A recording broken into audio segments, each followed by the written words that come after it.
ఎస్సీల వర్గీకరణను తీవ్రంగా ఖండిస్తున్నామని కేంద్ర మాజీ మంత్రి కాంగ్రెస్ పార్టీ సీనియర్ నాయకులు చింతామోహన్ అన్నారు.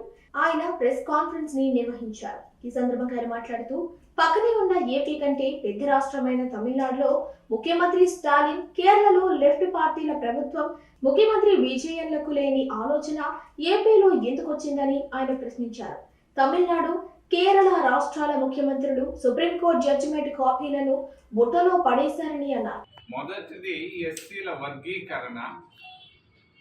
దీన్ని నేను ఖండిస్తున్నా. ఎస్సీల వర్గీకరణను ఆంధ్రప్రదేశ్ ప్రభుత్వం చేస్తున్నటువంటి చర్యలను నేను ఖండిస్తున్నా. తొందరపాటు చర్య ఇది. పక్కనే స్టాలిన్ చేయటం లేదు. ఎందుకు? ఇక్కడ తమిళనాడు పెద్ద రాష్ట్రం, మరి తమిళనాడులో లేనటువంటి ఆలోచన ఇక్కడ ఎందుకు వచ్చింది అని నేను అడుగుతున్నా సున్నితంగా, సూటిగా. కేరళలో కూడా వాళ్ళకు కూడా జడ్జిమెంట్ కాపీ వచ్చింది. ఆ జడ్జిమెంట్ కాపీ పైన లెఫ్ట్ పార్టీస్ విజయన్ను స్పందించలేదు, తీసి పుట్టలో పారేశాడు. మరి ఇక్కడెందుకు చంద్రబాబు నాయుడు దీనిపైన కమిషన్ వేయడం, ఏకసభ్య కమిషన్? ఇది తప్పు. ఆ మిశ్రాకి ఏమీ తెలియదు. ఒక 87లో ఒక ఆఫీసర్, ఆయన ఐఏఎస్ చదువుకొని పాస్ అయ్యి వచ్చాడు ఇక్కడికి. ఆయనకు అంటరాని తనం అంటే తెలియదు. 5000 సంవత్సరాలుగా ఎస్సీలు పడ్డ కష్టాలు, నష్టాలు, వాటి గురించి పూర్తిగా ఆయనకి ఏమీ తెలియదు.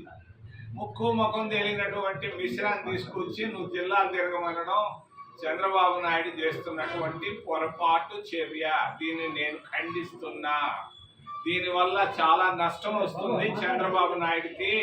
నాకు తెలుసు, 50 సంవత్సరాలుగా చంద్రబాబు నాయుడు, ఆయన యూత్ కాంగ్రెస్ లో ఉన్నాడు, నేను యూత్ కాంగ్రెస్ లో ఉన్నాం. ఇద్దరం తిరుపతి చుట్టుపక్కల ఉన్నాం.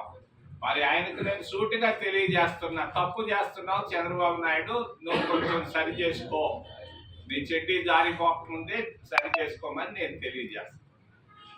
మరి సెన్సెస్, మరి ఈ గ్రామ సచివాలయాల్లో ఉండే పిల్లకాయలు చేసేది కాదు ఇది. వాళ్ళేదో పిల్లకాయలు ఎస్సీలను తీసుకొని పోయి ఓబీసీలుగా రాసి ఉన్నారు అక్కడ. తప్పది. ఆ పిల్లకాయలు చేసింది తప్పు. వాళ్ళకి ఏమీ తెలియదు. ముక్కు ముఖం తెలియని పిల్లకాయలకి దాన్ని రాయమంటే వాళ్ళ వల్ల కాదది. సెన్సస్ ఇండియా అని ఒకటి ఉంది అక్కడ ఢిల్లీలో. వాళ్ళు చేపట్టాలి ఈ సెన్సస్ గురించి. అంతేగాని ఎవరంటే వాళ్ళు రాస్తేట. ఎస్సీలు 100 మంది ఉంటే నువ్వు 20 మంది అని రాసి పెట్టున్నారు ఆ పిల్లకాయలు. అది దాన్ని ఖండిస్తున్నా. అది ఆయన అంతకుముందున్న ముఖ్యమంత్రి చేసిన పొరపాటు. ఆ గ్రామ సచివాలయాల పేరు పెట్టి కులాలను కూడా ఆయన కౌంట్ చేసి ఉన్నాడు. ఆ పిల్లకాయలు తెలియదు. అది సెన్సస్ ఇండియా అని ఒక ఢిల్లీలో ఉంటది, రాజ్యాంగంలో. మరి దాని ప్రకారంగా చేయకుండా పొరపాటుగా చేశారు. దీన్ని నేను ఖండిస్తున్నాను. ఆ సచివాలయంలో చేసే, ఆ సెక్రటేరియట్ లో చేసే చర్యలు కూడా నేను ఖండిస్తున్నా, తొందరపాటు చర్యగా తెలియజేస్తున్నా. ఈ అబ్బాయి మిశ్రా వెళ్తున్నాడు అక్కడికి, దీన్ని కూడా నేను ఖండిస్తున్నా.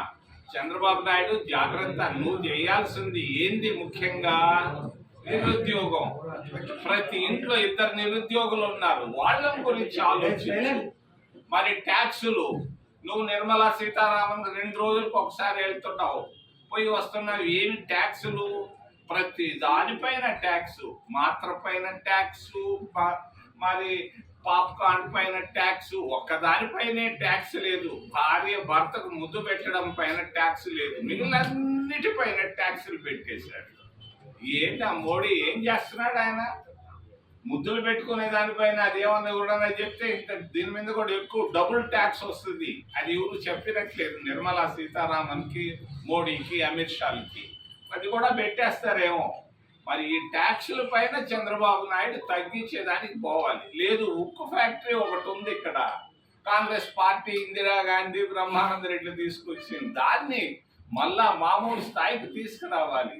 భారతీయ జనతా పార్టీ అక్కడ 25,000 ఎకరాలు భూములు రైతులు వాళ్ళు ఇచ్చారని చెప్పి దాన్ని ఎవరికో అమ్మేదానికి వాళ్ళు ప్లాన్ తయారు చేసి పెట్టుకొని ఉన్నారు.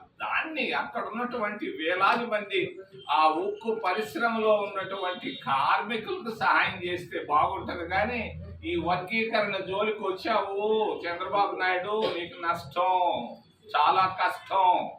నేను చెప్తున్నా, ఇక్కడి నుంచి విశాఖపట్నం నుంచి రోడ్లపైకి వచ్చేస్తారు. ఎస్సీలు రోడ్లపైకి వస్తారు, సభలకు కాదు, ప్రతి నేషనల్ హైవే కాదు, పల్లెటూళ్ళలో ఉండే రోడ్లపైకి వచ్చి నిలబడతారు. చాలా కన్నీటితో ఉన్నారు, చెప్పుకోలేకపోతున్నారు. తప్పు నువ్వు చేస్తుండేది, స్టాలిన్ చేయని పని నువ్వు ఎందుకు చేస్తున్నావు? విజయన్ అక్కడ ఉన్నాడు, అతను చేయలేదు. విజయన్ చాలా తెలియగలవాడు. మరి యూపీలో ఉండే ముఖ్యమంత్రి యోగి చేయటం లేదు. నీకేమొచ్చింది? పోయే కాలం వచ్చిందా ఏంది? ఆపే వెంటనే చంద్రబాబు నాయుడు అని తెలియజేస్తున్నా. ఈ వర్గీకరణ ఎన్ని ఆపేసేయి, ఈ కాదు నువ్వు చేయాల్సింది. మరి ఉక్కు ఫ్యాక్టరీ గురించి ఆలోచించు. దీన్ని పూర్తి 8 తేదీ మోడీ వచ్చినప్పుడు అంతతో సమాప్తం చేసేయి. కాంగ్రెస్ పార్టీ తెచ్చినటువంటి ఉక్కు ఫ్యాక్టరీని నిలబెట్టు. నువ్వు కూడా ఒకప్పుడు కాంగ్రెస్ వాడివే. ఏంది నువ్వు చేసేది? రేపు వస్తున్నావంట విశాఖపట్నానికి, దీని గురించి స్పందించు. ఈ మాటలు లేకుండా వాళ్ళెవరో పేదోళ్ళు, ఎక్కడో ఐఏఎస్ 4 అయ్యారు కృష్ణా జిల్లాలో, దానికి ఎందుకు బాధ? వాడు కష్టపడ్డాడు, ఒక నర్సు చదివిచ్చింది ఒక ఆఫీసర్ని, ఆయన ఐఏఎస్ అయ్యాడు. ఐఏఎస్ కొడుకును 4 ఐఏఎస్, దానికేందా వర్గీకరణ? దీని వెంటనే నేను ఆపాలని డిమాండ్ చేస్తున్నా చంద్రబాబు నాయుడిని. చాలు, రేపు వస్తున్నాడు, ఆయన స్పందించాలి వర్గీకరణ పైన. నువ్వు పోతావు, నేను వర్గీకరణ చేస్తాను, మాలా మాదిగలను సెపరేట్ చేస్తాను, యునైట్ చేయనని నువ్వు చెప్తే మేము రోడ్లపైకి వచ్చేస్తాం.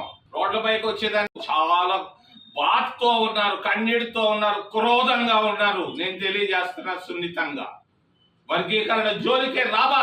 నువ్వు ఎవరా? నీకు వాడెవడో జడ్జిలు, వాళ్ళకి తల తిక్క జడ్జిమెంట్ అది. ఆ జడ్జిమెంట్ లో ఏముంది అక్కడ? దాన్ని బట్టి ఈయన వేసేస్తున్నావు. తప్పు ఇది, దీన్ని నేను ఖండిస్తున్నాను.